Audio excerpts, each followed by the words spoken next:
I'm Doug Schoelles, lead pastor at St. John's Lutheran Church outside Fort Wayne, Indiana, and a board member for Lutheran Core. I'm doing a review of Pagans and Christians in the City. And this book is written by Stephen Smith, who's a law professor down at the University of San Diego. He's also taught at Notre Dame. And this book is meant to deal with the culture wars, you might say, between pagans and Christians. It's a good treatise on the philosophical battles that Christians must engage for the sake of our own people in this new pagan culture. And Smith goes out of his way to address many issues with fairness, and he's making the case that the current societal and legal conflicts that have been engaging over the last couple years, last couple decades really, is a renewal of the struggle of paganism to reverse the revolution Christianity achieved at the end of antiquity that brought an end to the rollicking pagan party of sex and self-liberation. Now, the golden age of Roman paganism, where people had the liberty to chase their passions and lusts, in that paganism infused every aspect of Roman culture. And Rome was, in essence, a pagan mega temple. There are temples everywhere.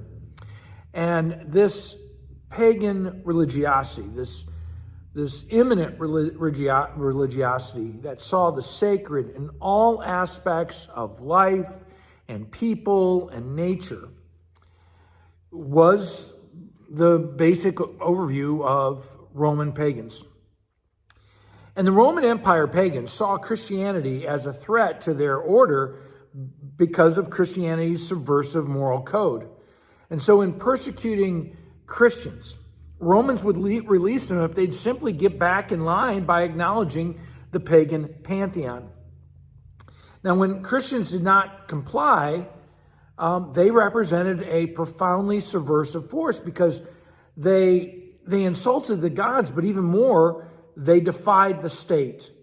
And so the conflict between the biblical faith and the old hedonistic pagan ways was unavoidable in the Roman Empire, and Smith is saying it's unavoidable today as well. Now, modern paganism, which also seeks to locate the sacred immanently, close by, in people and nature and the world, is similar really to a philosophical paganism from Roman times.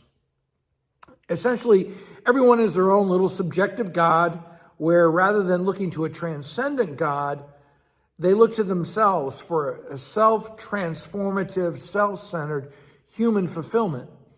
And, all the Americans who label themselves as spiritual but not religious, they embrace this amorphous paganism.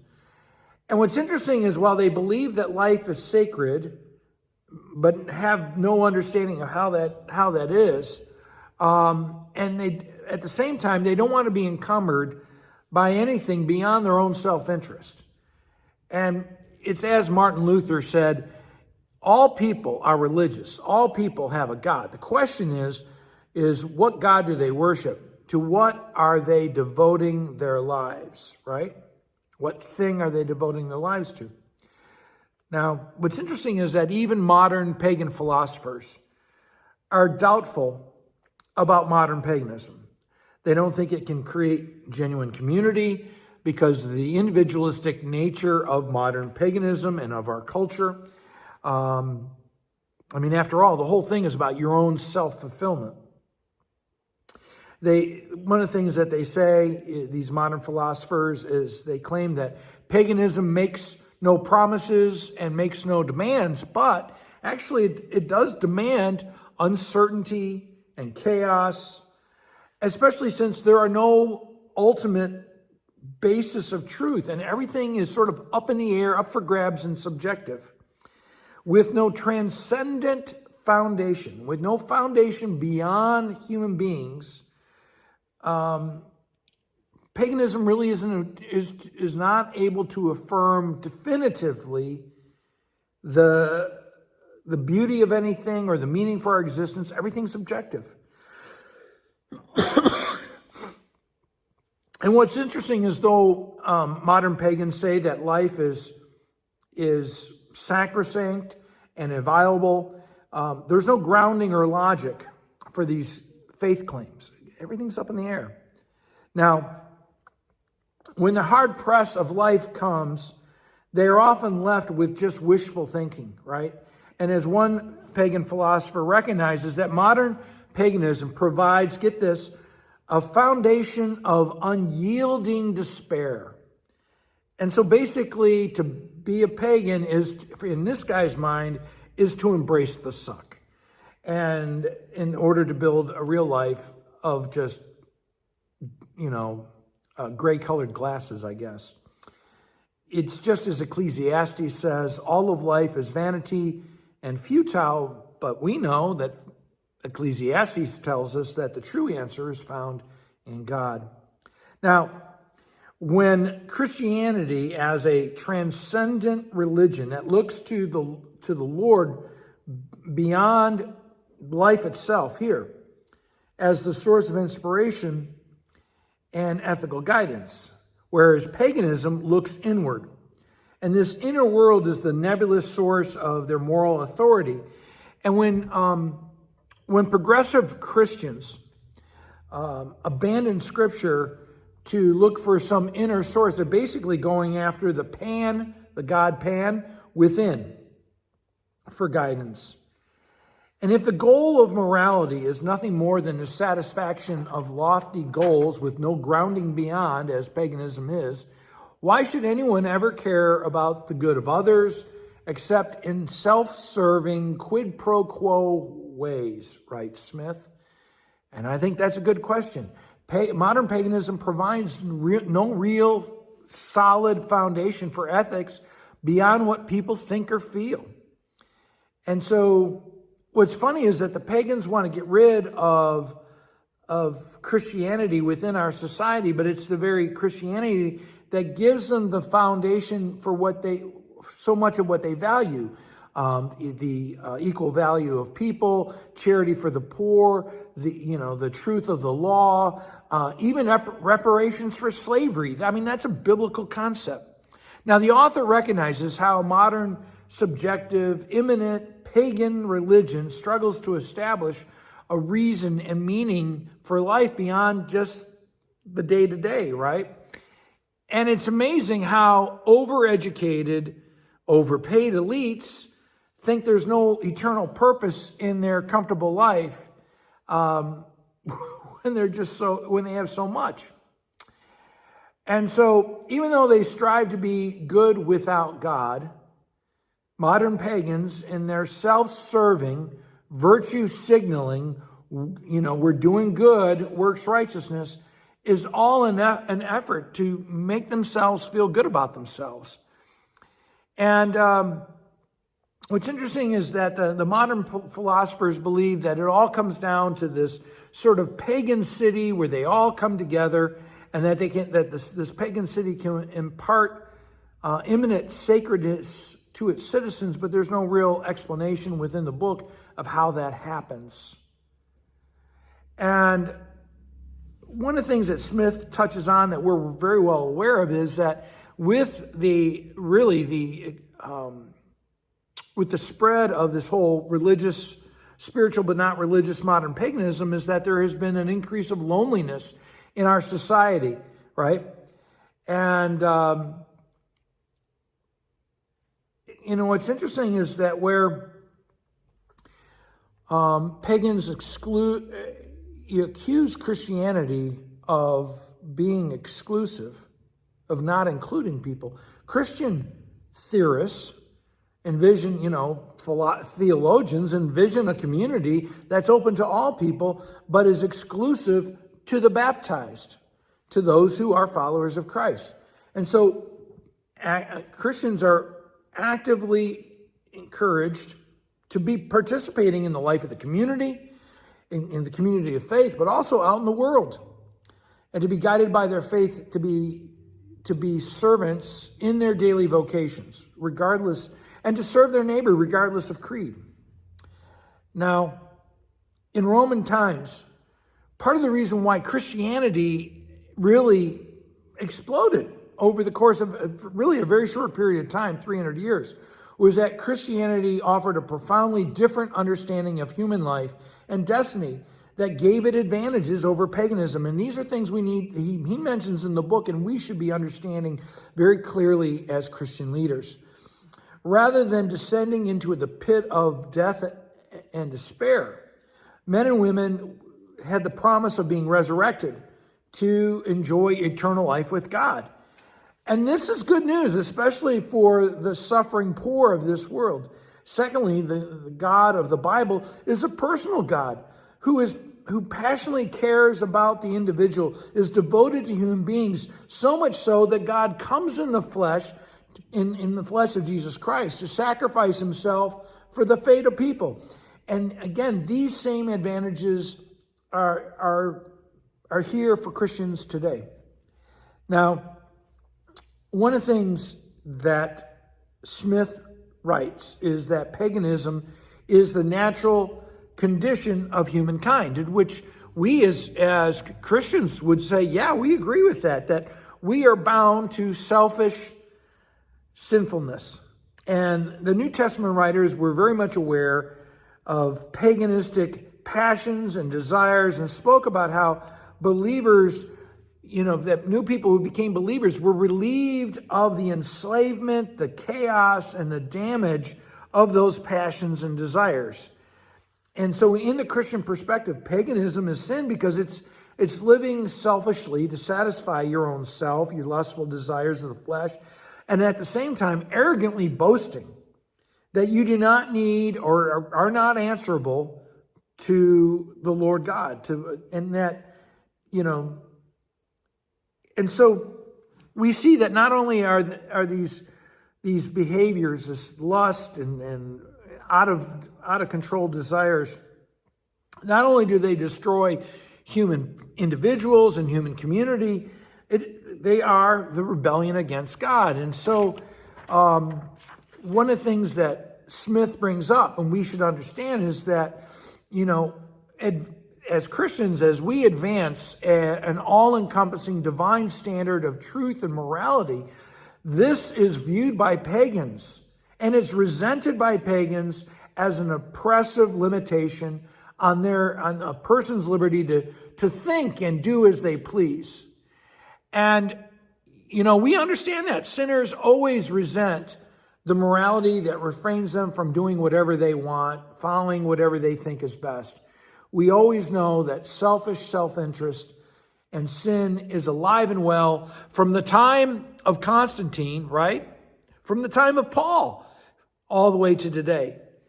And so, we, as Smith writes his book, I think one of the things to recognize is that as Christians, we know that the society is never fully Christian, that we live simultaneously as sinners and saints.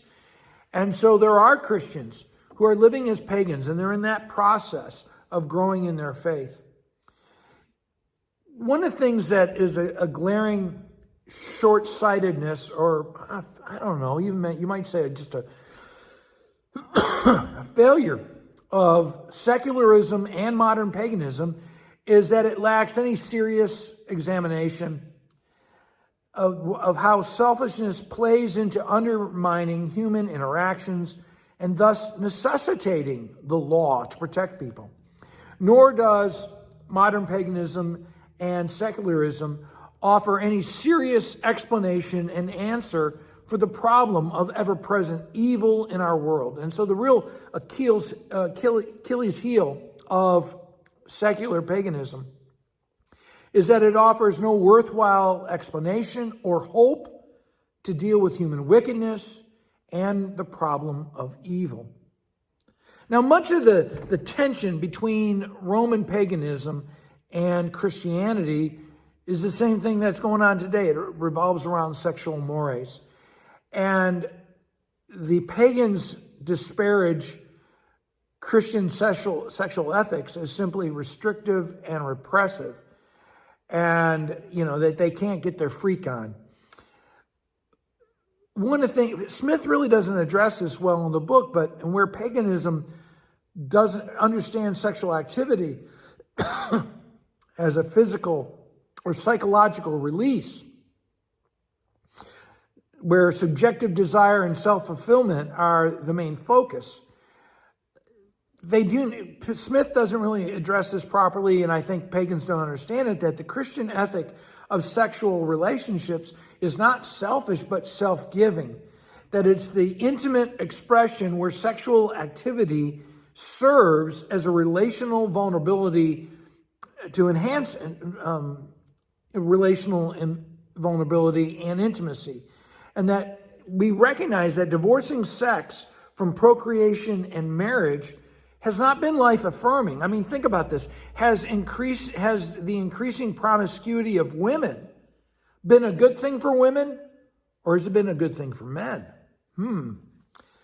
And Christianity does see sexuality as central to human life and meaning, but it's not our defining identity. Now, he talks about how pagans and Christians were engaged in a culture war back in the time of Rome, and how we're in that today. And it all revolves around the struggle to define the meaning of various symbols within the empire and now within the American culture. And as pagans are ascendant, as they are rising in influence in the government, in education, in the media, and now in corporations, they are imposing their moral views upon us, including our rejection of our moral values, including the rejection of our moral values. And the environmental, social, and governance scores, ESG, or the DEI, diversity, equality, and inclusion scores, that these corporations are expected to submit to corporate investors that they rely on for capital just to function, and that they must endorse and pursue these progressive social and political objectives. And so, the modern paganism is emerging with its communal, its societal aspects, like month-long pride celebrations, with its pride flag, right? And rather than temples, they have bars and strip clubs and drag shows and casinos. And ultimately, for the pagans, the government buildings themselves are the most sacred space of this new pagan society. And Smith asserts rightly that pagans and Christians are fighting over rituals and symbols and songs, but really we are fighting over defining what is human life really about. And I think as I read this book, one of the things I came to realize was that, much of this venting against the boogeyman of Christian nationalism is really the rejection by the Marxist left and by pagans of the classic American civil religion, which imposed Judeo-Christian moral values on this nation from its very founding. And so, we are in a cold civil war. Now, he points out that Christian societies have always fallen short of their ideals. And that's true. We recognize that as Christians. But we never ask the question, did pagan societies ever fail dismally of their ideals? Question isn't asked because pagan societies encouraged people to use other people as a means for their self-gratification. I mean, one of the things that we know, but he doesn't bring up in the book, is that hundreds of millions of people have been enslaved, tortured, or murdered by paganism and atheism. And, while he points out the shortcomings of Christian societies, secular people, pagans, do not give credit to the church for the life-enhancing work that we've done throughout the centuries. I mean, think about one of the most important books about sociology in the United States is de Tocqueville's Democracy in America. And he talks about the importance of the church and volunteerism in maintaining American public life. And where, yes, Rome was a flourishing city, under the Christian canopy, which I think is a great way of putting it, that under the Christian canopy, more cities flourished in Europe and in the Americas than at any time in the Roman Empire. Now, one of the things that these new pagans try to say, well, it's not going to be like the old paganism. It's going to be this new paganism. What's interesting is that in the time of Rome, it was a small group of wealthy men who really were able to, exploit, who were really able to be free and do whatever they want. In fact, they were able to satisfy their sexual lusts, either through their wife, who was considered property, the prostitutes down at the many brothels, or with one of their own slaves. And we forget that half of the Roman Empire were people in slavery, and a lot of others were pretty close to it in poverty. And so a lot of the things that we take for granted as Americans are because of our Judeo-Christian values.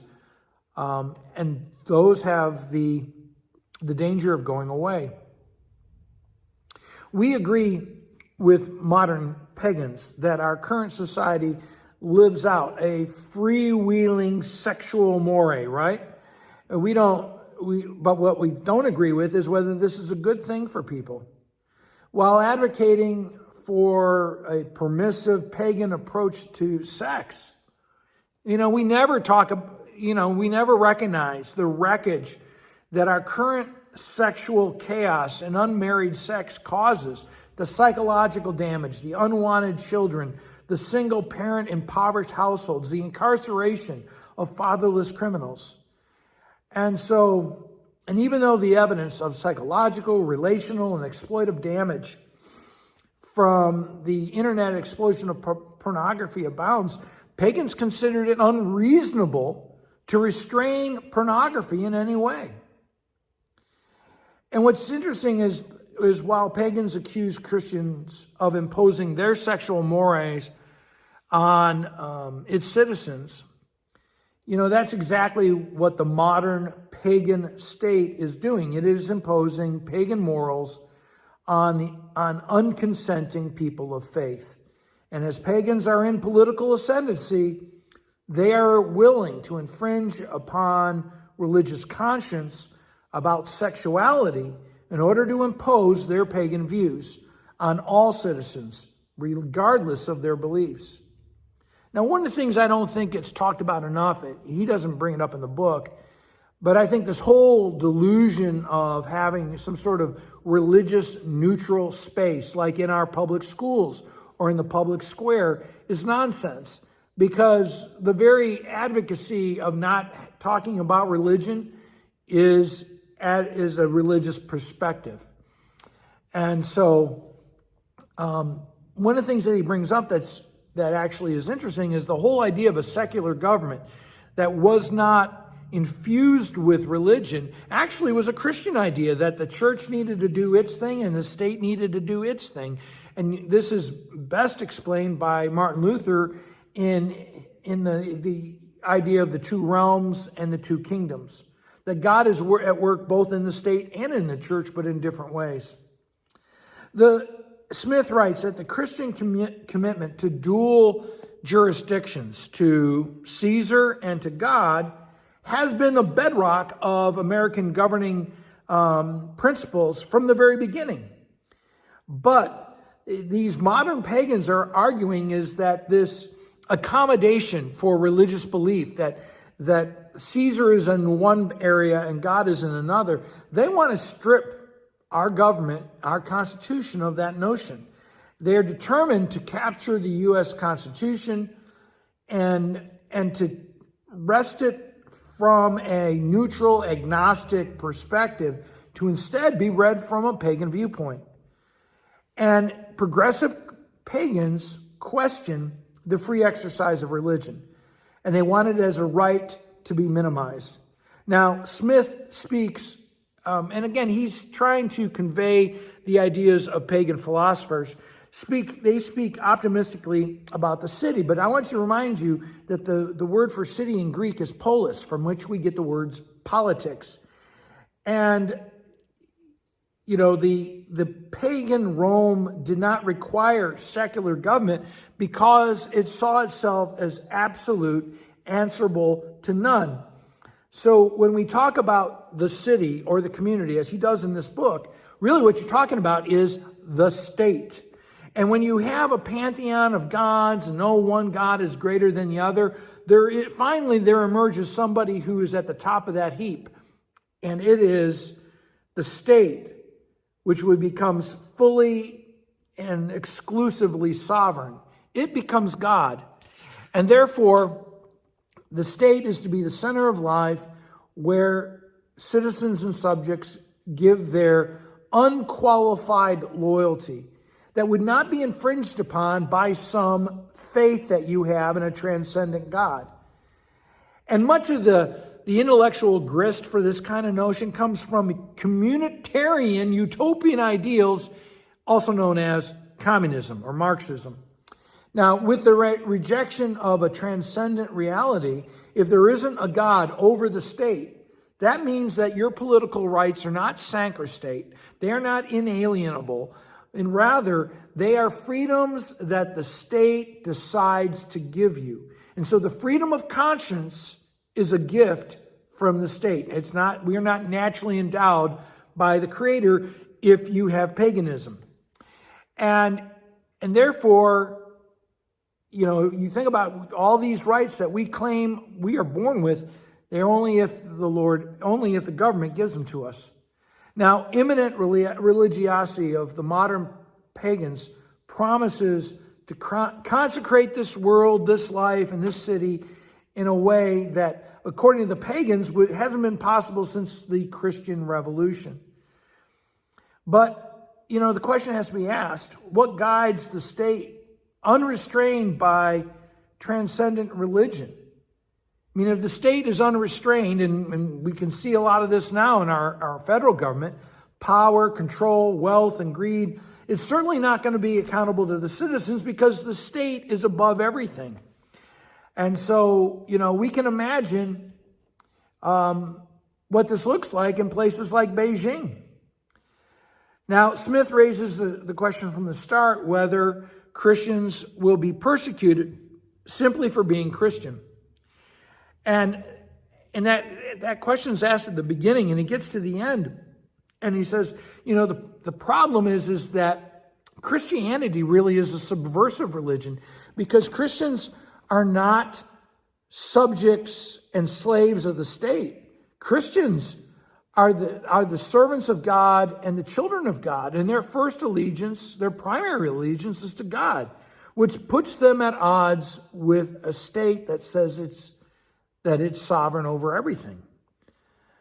And so what happens as the pagan society emerges more and more, those with the belief in a transcendent God, aka Christians, are going to have to be marginalized. They're going to have to be pushed outside of the public square. And the public square is getting more and more expansive because of the digital age we live in. And so that means that Christians are going to have to be outside of that, and which is interesting because Christians are actually already doing that. But then it comes down to this. Smith writes this: such a transcendent belief is a foreign and offensive element within the ethos of the pagan civility. The city would accordingly try to marginalize transcendence and those devoted to it to relocate them outside the ever-expanding walls that define the civic or public sphere. Forceful measures might be needed to achieve such closure and marginalization. And, Smith is not advocating for this, but he's saying they would probably take this on, which means the same kind of force maybe that Rome did, persecutions and executions. I think as Christians, we need to read this book as Christian leaders. It's good for us to grapple with the philosophical debate with paganism. and to understand that the church is going to be under more and more pressure and attack in the years to come.